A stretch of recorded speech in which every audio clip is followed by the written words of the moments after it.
Fala galera, eu sou o Kira e o tema do vídeo de hoje é o filme Jogos Mortais 4.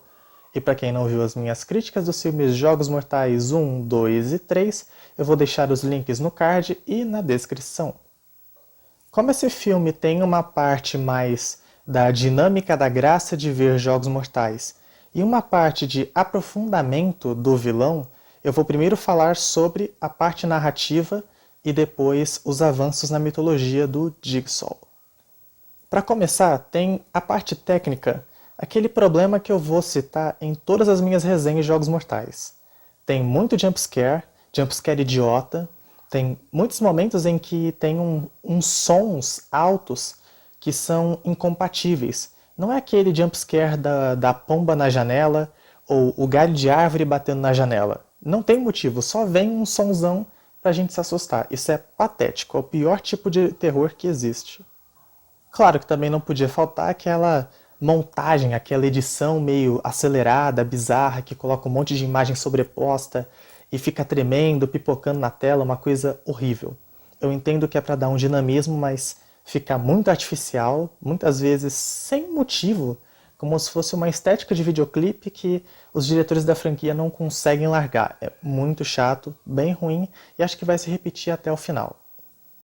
Em se tratando de Jogos Mortais, obviamente as cenas de morte são bem feitas e as armadilhas são interessantes. Às vezes um pouco exageradas, às vezes não parece nem que é um jogo, mas elas são sempre interessantes e agradáveis de se ver. Assim como no terceiro filme, este tem como jogo principal um jogo que envolve um único personagem, neste caso, o oficial Rig. O filme inteiro se concentra, não é o filme inteiro, mas boa parte do filme se concentra nessa trajetória do oficial Rig em busca do... Ele quer salvar dois de seus colegas policiais. Aquele lá do segundo filme, o policial corrupto, não é corrupto, não, o policial que incrimina as pessoas para prender ele, planta provas, e o detetive Hoffman. Inclusive, a armadilha em que o Hoffman e o Matthews estão, ela é bem, ela é bem mais simples do que as outras armadilhas e eu compro mais a ideia dela. Não aquele upgrade que a armadilha tem no final, mas aquela parte simples. Se o gelo derreter, o cara desce e aí a cadeira do Hoffman abaixa e ele é eletrocutado. Bem interessante. De cara, o que me incomodou no recrutamento, não é recrutamento, né, mas o fato do Rig ser pego pelo jogo é que o Rig não é uma pessoa ruim. Ele cometeu excessos, ele bateu no cara lá porque ele sabia que o cara abusava da menina, mas isso não é uma coisa ruim. Ruim foi o detetive Hoffman ter feito vista grossa pra ele, porque aí é incompatível, aí é um crime. O que até justifica o fato de ser o Hoffman um dos reféns, assim como o Matthew ser o outro. Até esse ponto, o Jigsaw está mais ou menos coerente. E boa parte do filme ele vai trabalhando a ideia de que esse jogo não é uma forma de o, o Rig se tornar uma pessoa boa, mas é uma forma de o Jigsaw recrutar o Rig para que ele se torne também um Jigsaw ou então seu ajudante. Eu achei essa dinâmica muito interessante e bem compatível com o que estava acontecendo. Porque a primeira armadilha é meio que uma tentativa de assassinato vazia. A segunda armadilha é uma forma de mostrar ao Rig a raiva das pessoas que cometem crimes e a transformação através dessa saída, através do jogo. Embora não tenha acontecido porque o cara acabou morrendo. Inclusive ele morreu de um dos jeitos mais bobos que eu já vi nessa franquia, porque ele só tinha que apertar o botão. Tudo bem, ia ser muito doloroso? Sim, mas era só apertar o botão. Ou então ele morria. Ué. Aí na terceira armadilha, o Rig vê o jogo depois de já ter sido feito, a pessoa que sobreviveu, que também é uma coisa bem interessante. É um ensino extremamente didático que aponta para a conclusão de que o Rig está sendo recrutado pelo Jigsaw. Achei isso bem bacana. Só que, infelizmente, o filme acaba contrariando essa perspectiva e, na verdade, não era um recrutamento, era só um teste. Era só para testar a obsessão do Rigg. E aí eu volto naquele ponto do começo. O Rigg não fez nada de errado. Ah, ele está obcecado pelo Jigsaw. Tá? E daí, qual o problema? O trabalho dele é ser obcecado pelo Jigsaw. Quando veio no final aquela revelação de que a forma de ele salvar o Hoffman e o Matthews era simplesmente não tentando salvá-los, eu achei aquilo super idiota. Porque é muito diferente do homem do terceiro filme que estava querendo se vingar. O policial. Ok, tudo bem. Até podemos identificar que o policial queria se vingar, mas ele estaria cumprindo a lei. Ele não passou por pessoas nas armadilhas que eram alvos de sua vingança. Ele passou por pessoas aleatórias, então aquilo não tinha nada a ver com ele. Sabe? Não sei, essa revelação acaba meio que quebrando a parte mais interessante que estava sendo desenrolada no filme, que era esse recrutamento. Não gostei. E até a atmosfera como um todo desse jogo ela é um pouco mais estranha, porque é o primeiro jogo que não ocorre dentro de um ambiente controlado. Então fica muito difícil acreditar que o Jigsaw conseguiu fazer todas aquelas coisas, montar as armadilhas em tantos lugares diferentes. E acreditar que ele teria controle para que tudo saísse exatamente como ele planejou. É diferente de ele ter um ambiente preparado para isso que ele teve no terceiro filme e também no segundo filme. Podia até ser forçado lá, mas é melhor ser forçado sendo ambiente controlado do que ser forçado sendo ao ar livre. Como o time do Hoffman era muito incompetente para investigar o Jigsaw, surgiram dois agentes. Tem um homem e uma mulher. A mulher tem uma cena que eu não sei se ela morre, acho que o filme não chegou a dizer se ela morreu, mas é uma cena super idiota em que tá lá o bonequinho do Jigsaw falando alguma coisa, aí ele começa a falar mais baixo, aí ela aproxima o rosto do boneco para ouvir o que o boneco tá falando. Aí o boneco explode e atinge os detritos, atingem ela e ela fica lá morrendo. É muito idiota. Você é um policial, por que você se aproximaria de um boneco de um maníaco que não raramente faz as pessoas morrerem das formas mais criativas? Poxa, era óbvio que tinha alguma coisa errada. Quando foi que uma fita do Jigsaw ou a frase do boneco falhou? É brincadeira um negócio desse. Já o agente, ele é um detetive funcional. Ele é pertinente. Ele é satisfatoriamente inteligente. Ele consegue ir lá seguindo, vai chegando nas armadilhas e tal, vai dando um certo dinamismo, uma sensação de que a qualquer momento ele vai conseguir chegar e pegar o Rigg no pulo e de repente ter algum conflito bacana, mais interessante, uma coisa mais direta de choque contra o Jigsaw, pelo menos um choque filosófico. Como o Jigsaw parecia estar querendo que o detetive, que o agente se aproximasse, eu imaginei que haveria alguma intenção dele nesse sentido, que teria alguma revelação, mas pelo visto ela era só pela zoeira. Inclusive, o final confirma que era só pela zoeira. Era tipo, opa, eu só quero te pegar assim, é um capricho meu, não tem função nenhuma na história, mas é um caprichozinho meu. Dentro desse final, começa a rolar umas imagens. Primeiramente, aparecem só os sons do terceiro filme. Quando isso aconteceu, eu fiquei pensando, será que é um flashback do terceiro filme? Por que um flashback do terceiro filme? Me parecia não ter nenhum sentido. E imaginar que aquilo estava sendo simultâneo, o quarto e o terceiro filme, também me pareceu sem função. Parece uma amarração meio vazia. E essa era a grande revelação do filme. Bom, é essa e outra. Mas esse plot twist, tem a musiquinha do plot twist. Olha só que incrível. Na verdade, o quarto filme se passa junto com o terceiro filme. Quando isso aconteceu, eu fiquei pensando, mas como isso é possível? Como é que o John tá ali se o começo do filme mostra a autópsia do John Kramer? Aí eu voltei o filme só para ter certeza, e aquela cena inicial da autópsia, ela tem um corte que vai pro jogo do advogado. Inclusive um jogo interessante, onde uma das pessoas não tem acesso às regras.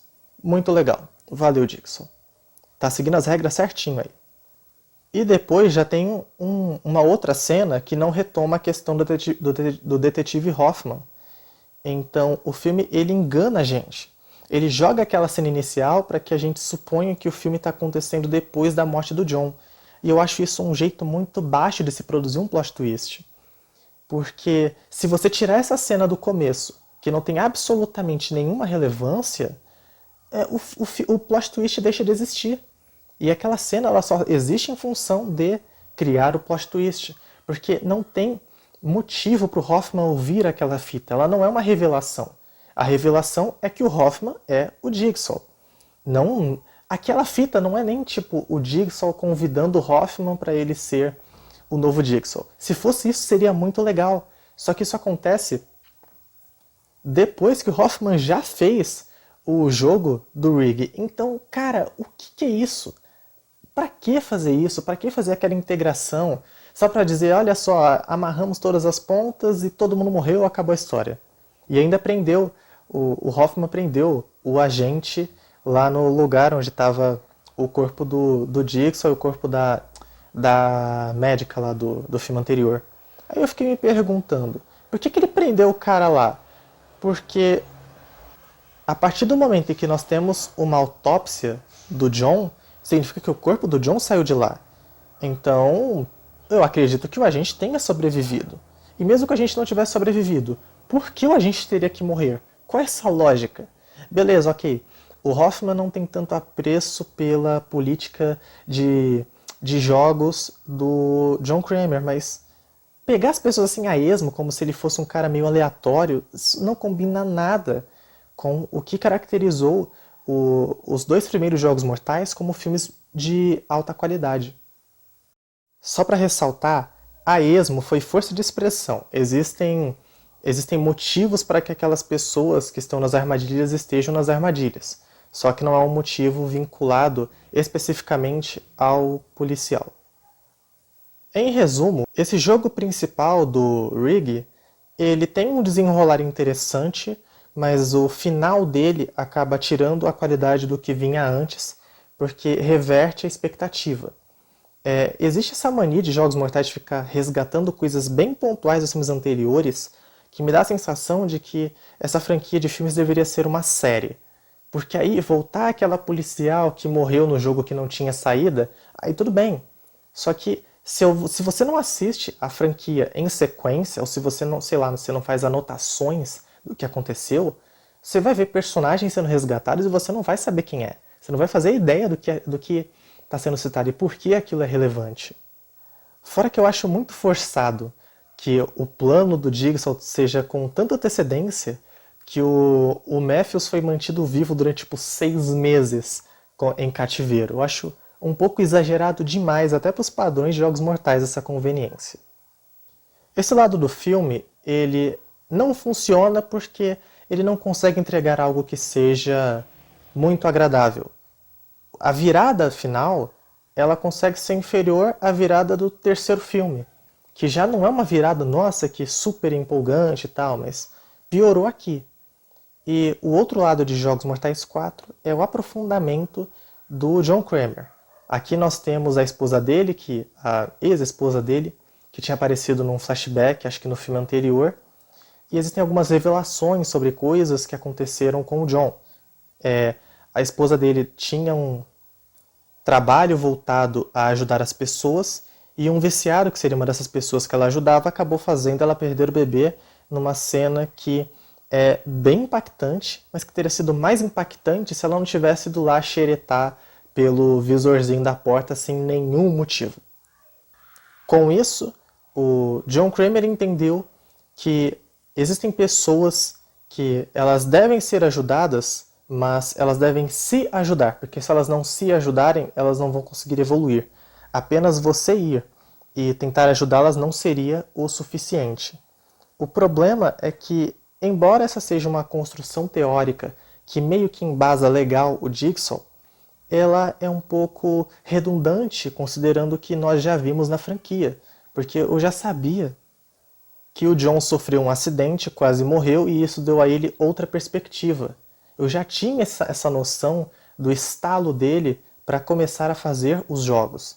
Então não existia a menor necessidade de criar esse outro outro momento na vida dele que mostrou para ele que de repente pode ser interessante colocar as pessoas nesses jogos mortais. E essa repetição de explicações não está repetindo, mas está explicando mais o que já estava explicado. Eu já tinha entendido. Dá uma sensação de que Jogos Mortais 4 é, mitologicamente falando, irrelevante. Ou pelo menos que ele é muito pouco relevante. Porque ele não traz nada que seja, nossa, que coisa, que informação essencial. De que me adianta saber que o John projetou uns prédios e tinha um parceiro, quando ficou sabendo das coisas dele, saiu e daí? O que isso tudo importa? Essas relações dele no passado, a relação dele com a esposa. O interrogatório da esposa não serve para absolutamente nada. E daí todas essas coisas? Estou falando tematicamente, não narrativamente, no sentido de que a história anda. A história tem sim seus pontos de contato com essa questão da esposa do John. Mas, tematicamente falando, não existe nada muito relevante que seja agregado. Isso porque o John Kramer ele já era um personagem redondinho. A gente já tinha entendido. Pelo simples fato do John Kramer ter sido paciente do Dr. Gordon, já no primeiro filme, já dava para entender mais ou menos a ideia geral do John. Então, para que explicar mais? Já tinha explicado um pouco mais, até mais do que eu acho que deveria ter sido explicado. Mas a franquia continua insistindo em querer aprofundar o John. Tudo isso para justificar a aparição do ator, eu acho. Inclusive, eu imagino que ele continue aparecendo em flashbacks daí para frente, com mais explicações de laços e conexões do John que não exatamente vão evoluir, mas querer detalhar a vida inteira dele, todos os passos dele, como se isso fosse de alguma forma relevante para a franquia, quando não é. A franquia não é simplesmente sobre a história de vida de John Kramer, não é a biografia de John Kramer. A história é sobre o que ele fez, sobre os jogos. Inclusive, a partir do momento em que ele morre no terceiro filme, eu já não vejo sentido em continuar fazendo mais e mais filmes que fiquem nessa de querer colocar o cara via flashback e querer colocar uma tensão. Você vai chegar, quando eu vou chegar lá no oitavo filme, eu vou falar sobre o absurdo que é querer colocar em xeque se o Jigsaw se o John está morto ou não. Aquilo ali é um absurdo. É bem ruim essas práticas da franquia Jogos Mortais. E ela vai se sabotando conforme o tempo passa. E como nós temos em Jogos Mortais 4 um lado temático que não importa muito, você pode ser fã e gostar, você pode não ser fã e gostar, mas ele é uma adição desnecessária para que você compreenda o personagem dentro daquilo que é relevante dentro dos filmes Jogos Mortais 1 e 2. Até o 3, se você quiser considerar.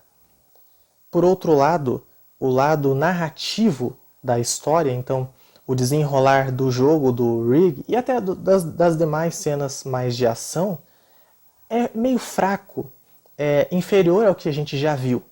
Então, se você tem temática mais fraca e narrativa mais fraca, é inevitável concluir que Jogos Mortais 4 é inferior aos Jogos Mortais 3, que também já era inferior aos Jogos Mortais 2 e ao primeiro filme. Então, até aqui, a franquia segue aquela dinâmica de, do segundo filme em diante, cada filme vai sendo pior. E eu fico até com medo de assistir Jogos Mortais 5 depois de assistir esse quarto, porque se for ficar pior do que isso, meu amigo...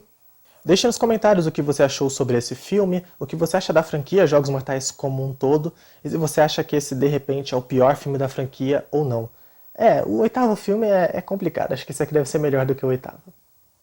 Curta o vídeo se você gostou e se inscreva no canal, porque tem vídeos como esse todos os domingos, e vai ter ainda, eu não vou prometer, mas vai ter em algum momento resenhas dos próximos filmes da franquia até o final. Vou resenhar todos os filmes de Jogos Mortais. É isso aí, pessoal. Até a próxima!